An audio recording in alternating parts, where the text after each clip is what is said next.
Students, मैं Chandradeep Yadav DAV tutorial में आपका स्वागत करता हूं। देखिए, हमें आज पढ़ना है रासायनिक आबंध में सहसंयोजी आबंध के प्रकार, वो भी ध्रुवता के आधार पर।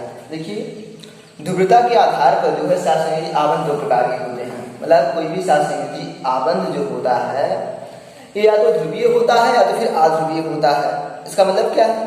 देखिए, जब सेम टाइप के एटम होंगे, या ऐसे कह सकते हैं जब सेम विद्युत ऋणात्मकता के एटम होंगे तो जो बंध होता है अध्रुवीय होता है। अध्रुवीय क्यों होता है? क्योंकि विद्युत ऋणात्मकता समान होगी तो जो एटम होंगे, मतलब जो इलेक्ट्रॉन होंगे, वो दोनों तरफ से बराबर खींचेंगे, यानी ध्रुवता उत्पन्न नहीं होगी। और जब विद्युत ऋणात्मकता में अंतर होगा तो इलेक्ट्रॉन किसी एक ओर खिंच जाएगा, जिससे किसी एक पर नेगेटिव चार्ज आ जाएगा और दूसरे पर पॉजिटिव चार्ज आ जाएगा। इस प्रकार से ध्रुवता उत्पन्न हो जाती है। तो सहसंयोजी आबंध जो होते हैं ये टू टाइप होते हैं। क्या क्या? ध्रुवता के आधार पर ध्रुवीय आबंध, अगला होता है अध्रुवीय आबंध या अध्रुवीय। हम पहले इसमें देख लेते हैं विद्युत ऋणात्मकता क्या होती है। विद्युत ऋणात्मकता इलेक्ट्रोनेगेटिविटी, विद्युत ऋणात्मकता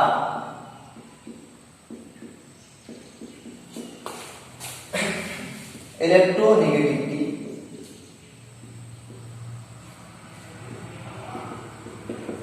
ये क्या होती है? देखिए, ये जो है किसी परमाणु की जो है इलेक्ट्रॉन युग्म को अपनी ओर आकर्षित करने की कैपेसिटी होती है। It is a property to attract electron pair toward itself in combining state. इसका इलेक्ट्रोनेगेटिविटी परिभाषा लिख देते हैं। संयुक्त अवस्था में किसी परमाणु के द्वारा इलेक्ट्रॉन युग्म को अपनी ओर आकर्षित करने की क्षमता को क्या कहते हैं? विद्युत ऋणात्मकता कहते हैं। और सबसे ज्यादा जो विद्युत ऋणात्मकता होती है सभी तत्वों में, वो क्या है? फ्लोरीन है। और उनके क्रम का इलेक्ट्रिक हम बताते हैं, देखते हैं। विद्युत ऋणात्मकता संयुक्त अवस्था में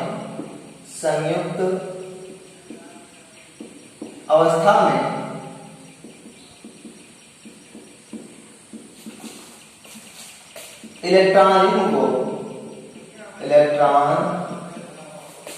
युग्म को अपनी ओर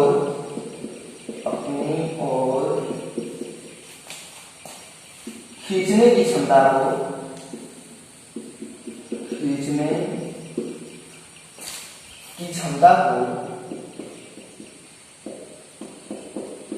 विद्युत ऋणात्मकता कहते हैं। विद्युत ऋणात्मकता ब्रैकेट में EN कहते हैं।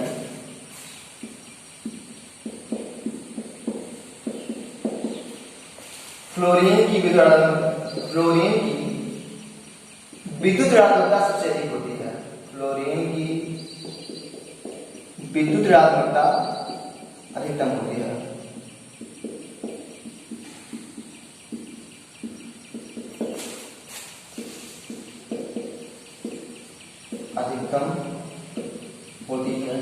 और एक क्रम होता है याद करने का, फोंकल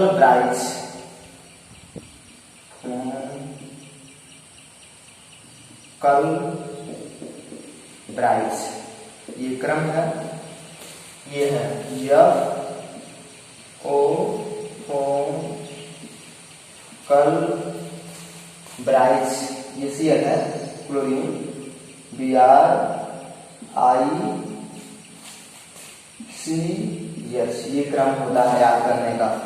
सबसे ज्यादा विद्युत ऋणात्मकता फ्लोरीन की होती है, फिर ऑक्सीजन का होता है, और नाइट्रोजन और क्लोरीन का ये इक्विवेलेंट होता है, समान होता है। ये क्रम होता है विद्युत ऋणात्मकता का, ये क्रम है।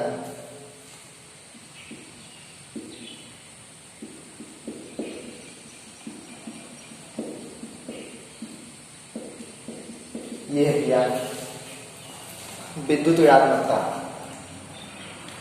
अब हमें जो टॉपिक पढ़ाना है उस पर आ जाते हैं। क्या है मतलब जो है फ्लोरीन जो क्या करेगा, इलेक्ट्रॉन को सबसे ज्यादा मात्रा में अपनी ओर अट्रैक्ट करेगा, खींचेगा, ये नेचर है। तो विद्युत क्या होती है, इलेक्ट्रॉन को अपनी ओर पुल करने की कैपेसिटी होती है, खींचने की कैपेसिटी होती है। अब हम आ जाते हैं सहसंयोजी आबंध के गुण पर। देखिए हमने एक चीज बताया है, तो ये है मेरा ध्रुवता के आधार पर सहसंयोजी आबंध के गुण। देखिए हमें ये कहा है कि कोई भी यौगिक ना तो पूर्ण रूप से सहसंयोजी होता है और ना ही पूर्ण रूप से आयनिक होता है। देखिए सेम ऐसे सहसंयोजी में क्या होता है, ध्रुवता का गुण पाया जा सकता है या पाया जाता है। देखिए तो सहसंयोजी आबंध ध्रुवता के आधार पर दो प्रकार के होते हैं, ध्रुवीय, पहले आ जाते हैं अध्रुवीय सहसंयोजी, अध्रुवीय सहसंयोजी,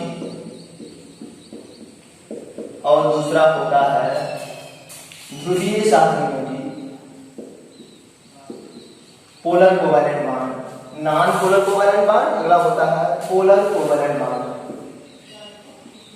ध्रुवीय सहसंयोजी बंध ये होता है। तो हमें अब पढ़ना है कि अध्रुवीय सहसंयोजी बंध क्या होता है।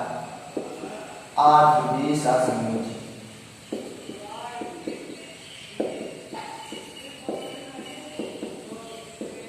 Non polar covalent bond,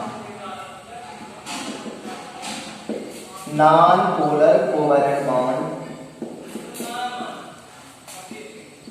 covalent bond. देखिए ये क्या होता है, देखिए जैसे मान लेते हैं Cl2 अणु है, हम एग्जाम्पल लेकर के बताते हैं या फिर परिभाषा लिख देते हैं। जब सहसंयोजी आबंध, सहसंयोजी आबंध, सहसंयोजी बंध दो समनाभिकीय, समनाभिकीय का मतलब एक ही नाभिक, मतलब एक ही दो समनाभिकीय परमाणुओं के मध्य बनता है, परमाणुओं के मध्य बनता है, मध्य बनता है। तो साझे के इलेक्ट्रॉन, साझे के इलेक्ट्रॉन दोनों परमाणुओं में समान रूप से वितरित हो जाते हैं, समान रूप से वितरित हो जाते हैं,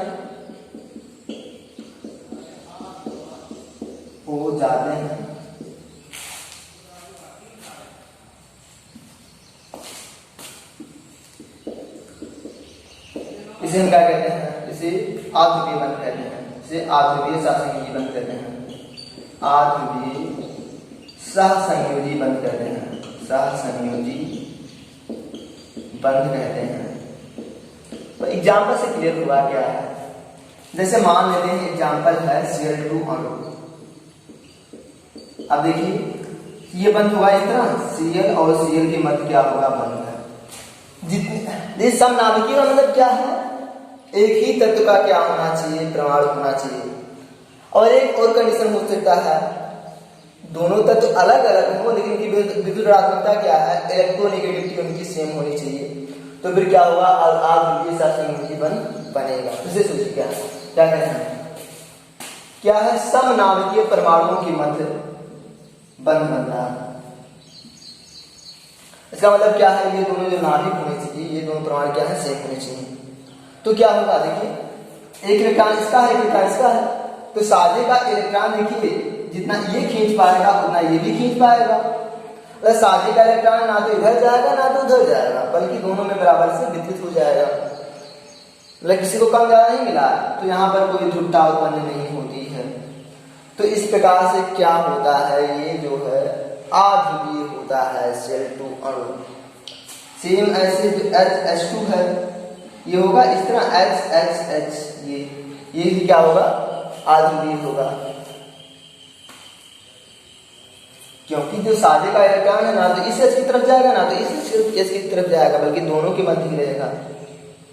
मतलब बराबर से ही विद्युत हुआ है, एक इलेक्ट्रॉन से मिलेगा, एक इलेक्ट्रॉन से ही मिल जाएगा, यही है। तो क्या है भैया, ये आध्रुवीय है। आध्रुवीय अणु के एग्जाम्पल लिख देते हैं। आध्रुवीय अणु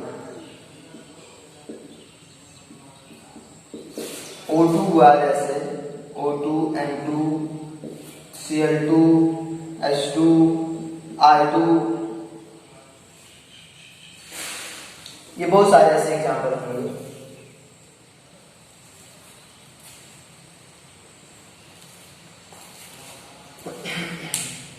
और इसके बाद हम आ जाते हैं ध्रुवीय सहसंयोजी बंध पर। ये क्या होता है, इसके बाद है ध्रुवीय सहसंयोजी बंध। ध्रुवीय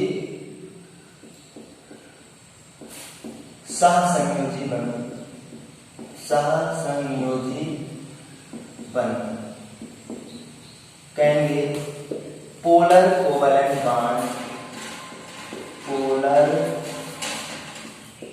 कोवैलेंट बॉन्ड। ये क्या होता है भैया, देखिए हम एग्जाम्पल से पहले बताते हैं। जैसे मानते हैं HCl अणु है, तो क्या होगा, एक इलेक्ट्रॉन का साझा हाइड्रोजन और क्लोरीन दोनों के मध्य हुआ है HCl में। तो होगा क्या भैया, इसमें विद्युत ऋणात्मकता किसकी ज्यादा है, क्लोरीन की। तो क्या होता है, जो साझे का इलेक्ट्रॉन युग्म है ये क्लोरीन की ओर थोड़ा सा खिंच जाएगा, ये खिंच जाएगा ये क्लोरीन की ओर, और इसकी तरफ यानी इलेक्ट्रॉन इसे मिल गया है ज्यादा, एक इलेक्ट्रॉन इसका, इससे ज्यादा नहीं मिला, लेकिन इलेक्ट्रॉन इस पर खिंच गया है। इसलिए होता है क्या, इस पर जो है नेगेटिव चार्ज आ जाएगा, पार्शियल नेगेटिव, और इस पर जो है पार्शियल पॉजिटिव चार्ज आ जाएगा। ये इस तरह होता है। इलेक्ट्रॉन ने किस तरफ खींचा है, तो जिस पर खींचेगा, जिस पर इलेक्ट्रॉन जाएगा इसकी ओर, उस पर नेगेटिव चार्ज आ जाएगा, और अगले पर पार्शियल पॉजिटिव चार्ज आ जाएगा। इस प्रकार से जो ये सहसंयोजी बंध होता है थोड़ा ध्रुवीय हो जाता है, थोड़ा आयनिक हो जाता है। फिर से क्लियर होना चाहिए। देखिए हाइड्रोजन और क्लोरीन है, तो इसमें क्लोरीन की विद्युत ऋणात्मकता ज्यादा है, और विद्युत ऋणात्मकता होती क्या है, इलेक्ट्रोनेगेटिविटी क्या होती है, इलेक्ट्रॉन को अपनी ओर खींचने की कैपेसिटी। तो ये क्या करेगा, ये इलेक्ट्रॉन को अपनी ओर खींच लेगा, और जब इलेक्ट्रॉन अपनी ओर ये खींच लेगा तो क्या होगा, इस पर पार्शियल नेगेटिव चार्ज आ जाएगा, और इस पर पार्शियल पॉजिटिव चार्ज आ जाएगा। तो इस प्रकार से ये ध्रुवीय हो जाता है। तो विषम परिभाषा क्या होगी, जब सहसंयोजी बंध, जब सहसंयोजी बंध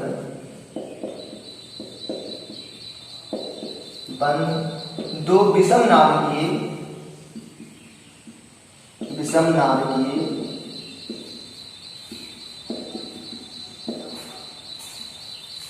तथा भिन्न विद्युत ऋणात्मकता वाले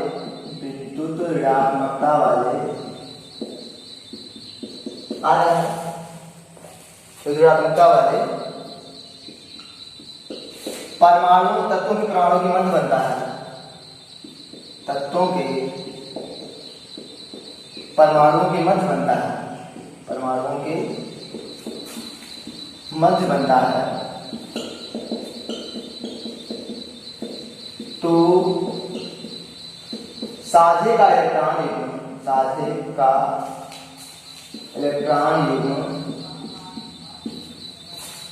अधिक विद्युत ऋणात्मकता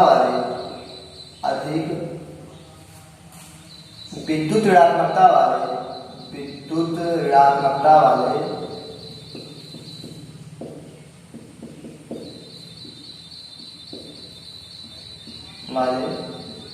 परमाणु की ओर खिंच जाता है, परमाणु की ओर खिंच जाता है।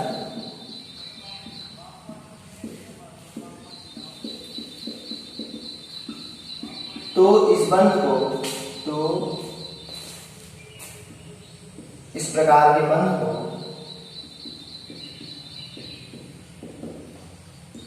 को ध्रुवीय सहसंयोजी बंध कहते हैं, ध्रुवीय पोलर कोवैलेंट बॉन्ड कहते हैं। ध्रुवीय सहसंयोजी बंध कहते हैं।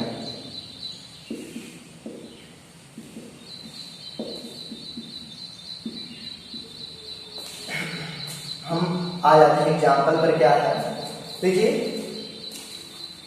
ये हो गया HCl H2O, किस तरह से होगा O ये इस तरह देखिए, तो पार्शियल नेगेटिव चार्ज लिया, ये इलेक्ट्रॉन ये इसकी तरफ ऑक्सीजन की ओर खींच जाएगा, इसकी ओर खींच जाएगा थोड़ा सा, तो इस पर पार्शियल, इस पर पार्शियल पॉजिटिव, इस पर थोड़ा क्लियर बनाते हैं।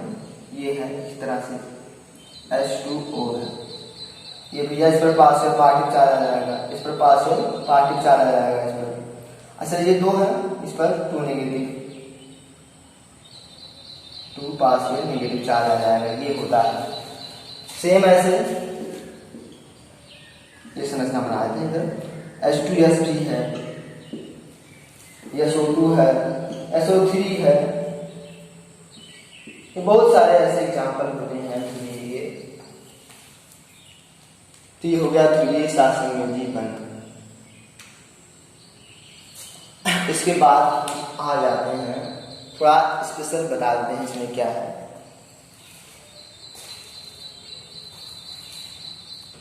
देखिए द्विध्रुव क्या होता है, a system which contains 2 opposite charge at a distance is called dipole। ऐसे कहते हैं जब वह निकाय जिसमें 2 विपरीत आवेश कुछ न्यूनतम दूरी पर व्यवस्थित होते हैं, उसे हम क्या कहते हैं, जब वह निकाय जिसमें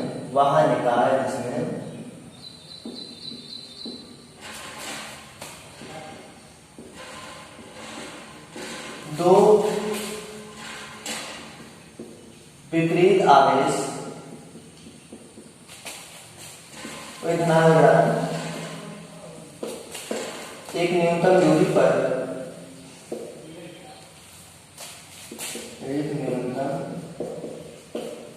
पर व्यवस्थित होते हैं।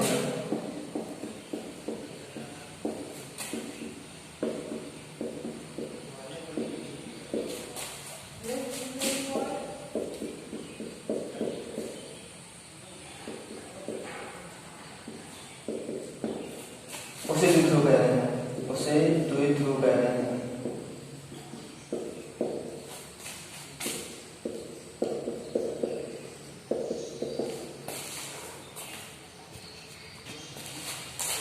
इसके बाद द्विध्रुव आघूर्ण, डायपोल मोमेंट।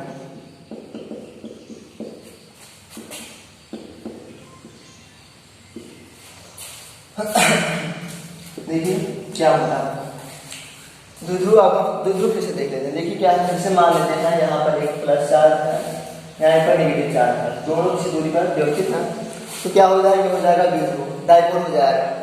जैसे मान लेते HCl अणु है, तो HCl में क्या होगा, HCl पार्शियल चार्ज है और Cl पर पार्शियल नेगेटिव चार्ज है, तो ये क्या बन गया, एक द्विध्रुव बन गया है, ये द्विध्रुव हो गया। तो द्विध्रुव आघूर्ण क्या होता है, देखिए यह एक क्या है, एक सदिश राशि है। पहले परिभाषा देख लेते हैं क्या है। फार्मूला क्या होता है, इसे प्रदर्शित करते हैं म्यू से। फार्मूला क्या होता है इसका, द्विध्रुव आघूर्ण बराबर होता है आवेश गुणे दूरी, आवेश गुणे दूरी, या हो जाएगा mu equal to Q into L, ये होता है, ये फार्मूला होता है। तो डिफिनेशन क्या हो जाएगी, आवेश और उनके बीच की दूरी के गुणनफल को क्या कहते हैं, द्विध्रुव आघूर्ण कहते हैं। फिर ऐसे क्या, product of charge and minimum distance between them is called dipole moment. आवेश तथा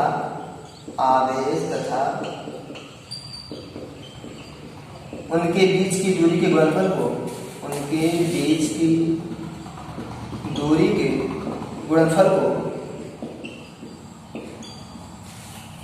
द्विध्रुव आघूर्ण कहते हैं, द्विध्रुव आघूर्ण कहते हैं और इसे म्यू से प्रदर्शित करते हैं। अच्छा, इसका मात्रक क्या होगा भैया? इसका जो यूनिट होगा, देखिए क्यू का मात्रक क्या होगा? आवेश का मात्रक होगा कूलाम, म्यू का मात्रक हुआ कूलाम मीटर, आ जाएगा कूलाम मीटर, ये मात्रक होगा इसका।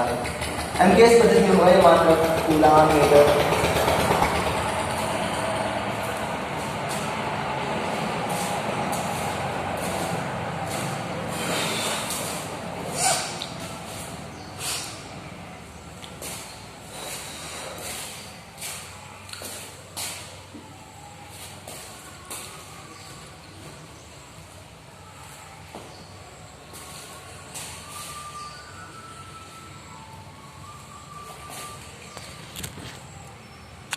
देखिए फिर से द्विध्रुव आघूर्ण क्या होता है?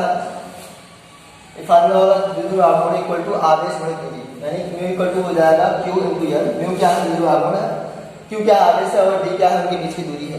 जैसे ये मान लेते हैं एल है और उनके मध्य की दूरी एल है, यहाँ पर ये प्लस क्यू है, यहाँ पर ये माइनस क्यू है, तो ये होगा। डेफिनेशन क्या होगी? आवेश तथा उनके बीच की दूरी के गुणनफल को द्विध्रुव आघूर्ण कहते हैं। इसे म्यू से प्रदर्शित करते हैं। मात्रक क्या होगा इसका? एमकेएस पद्धति में मात्रक होगा कूलाम मीटर, सी एम, ये है कूलाम मीटर, ये एमकेएस पद्धति का मात्रक है। इसके अतिरिक्त मात्रक जो होगा सीजीएस पद्धति में मात्रक क्या होगा? सीजीएस पद्धति में मात्रक इसका होगा, देखिए कूलाम, ये आवेश का मात्रक हो जाएगा ESU, इलेक्ट्रोस्टैटिक यूनिट, और ये भी दूरी का मात्रक क्या हो जाएगा? CM, सेंटीमीटर, तो हो जाएगा इलेक्ट्रोस्टैटिक यूनिट सेंटीमीटर, ये हो जाएगा मात्रक ESU CM। CM क्या है? यहाँ पर सेंटीमीटर है और यहाँ पर ये CM, ये क्या है? Coulomb metre. तो ये सीजीएस पद्धति में हो गया। और एक मात्रक होता है डिवाई, DEBYE, डिवाई कुछ लोग कहते हैं, या डिवाई।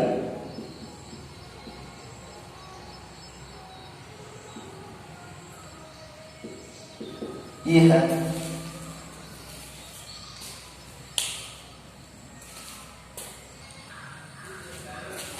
एक डिवाई बराबर होता है, एक डिवाई या एक डी, ये बराबर होता है 3.336×10⁻³ कूलाम मीटर, ये होता है।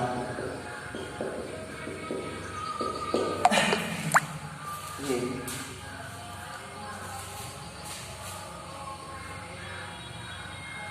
और देखिए, और एक ESU बराबर क्या होता है? ये या 1.6×10⁻⁻19 कूलाम बराबर होता है ये 4.8×10⁻10, ये होता है ESU, ये होता है।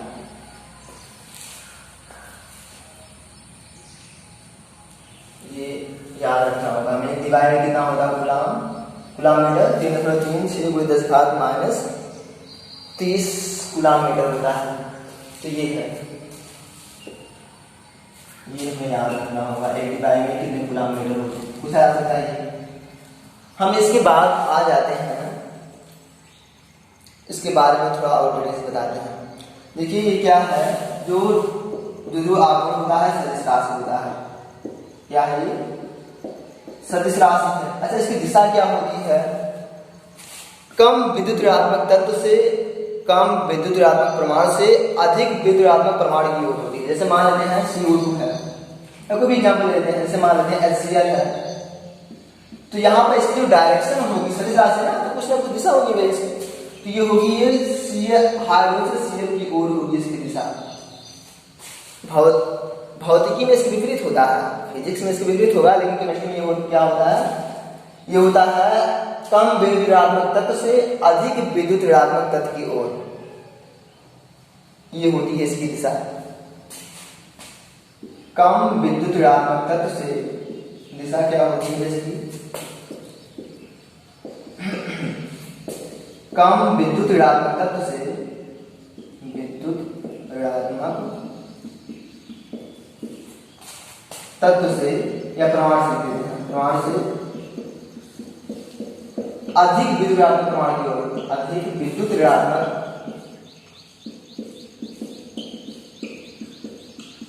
प्रमाण की ओर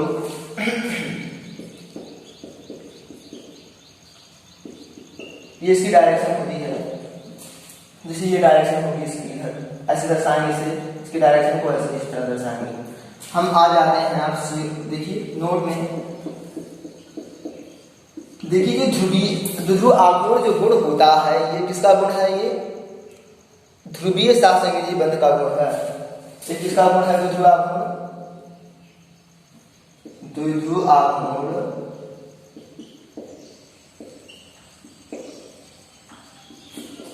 न्यू ध्रुवीय सात संयोजी बंध का गुण है, ध्रुवीय बंध का गुण है ये। इसका मतलब क्या है? ध्रुवीय अणु के लिए क्या होता है?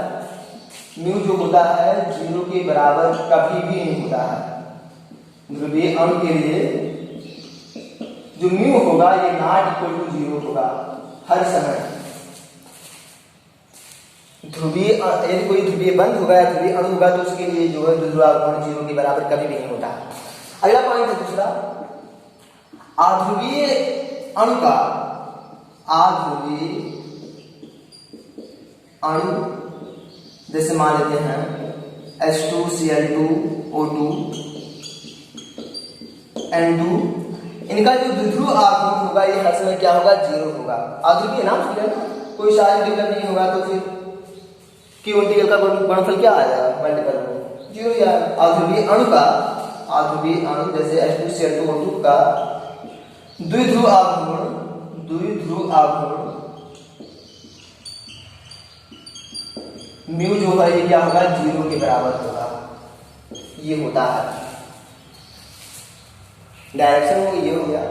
इसके बाद देखिए हम देखते हैं कुछ बंध ऐसे भी होते हैं, कुछ बांड ऐसे होते हैं जहां पर होता क्या है, हमें लगता है कि वो क्या है?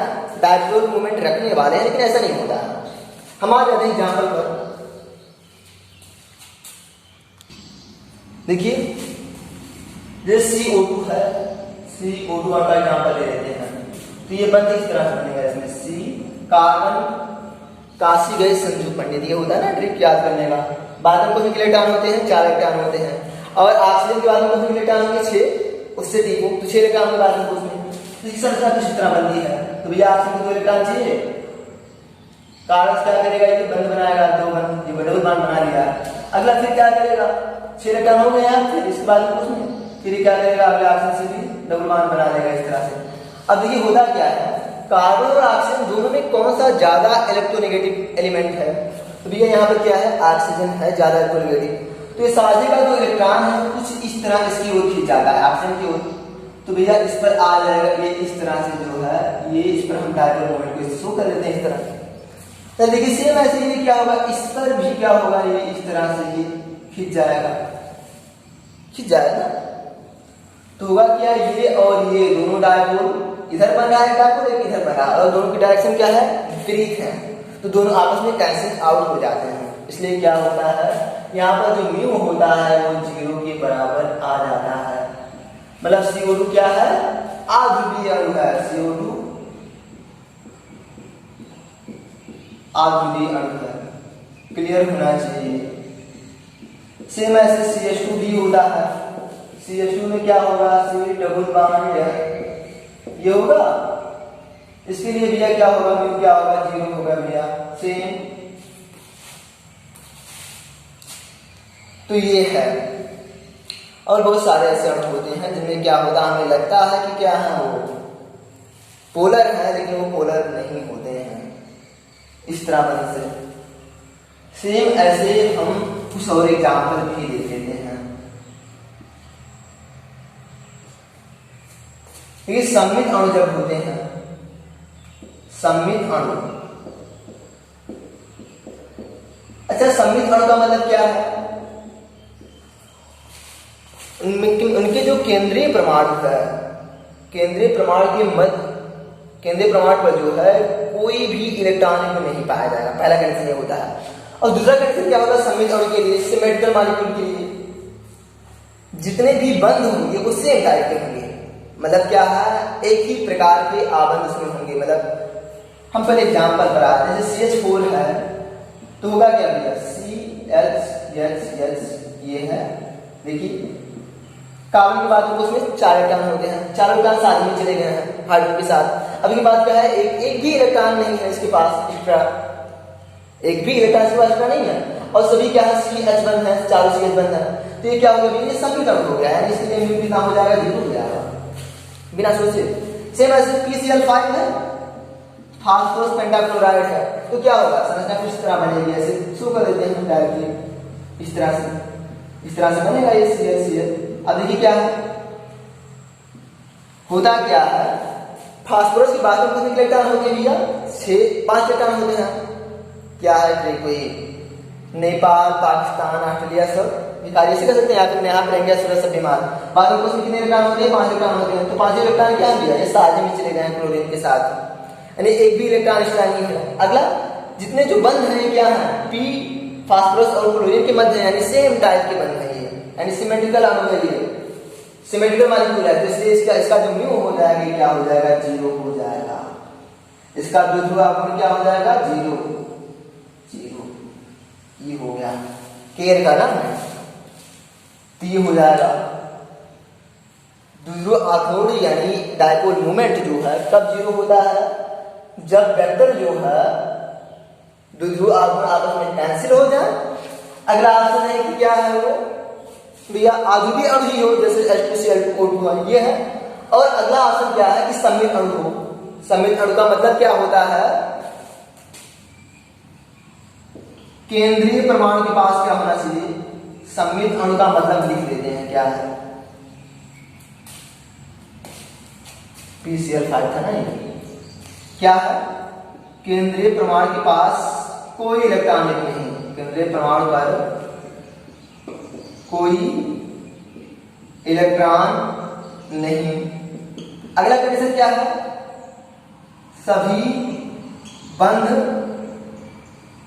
एक ही टाइप के हों, एक ही प्रकार के हों। इसका मतलब क्या है, कुछ क्लियर है, सभी बंध एक ही प्रकार के हों, इसका मतलब है कि एक ही टाइप के हों। जैसे ये है P और L के मध्य है, या फिर इसमें C और H के मध्य है, यानी CH बंध है, तो एक ही टाइप के बंध है। तो ये हो गया सममित अणु।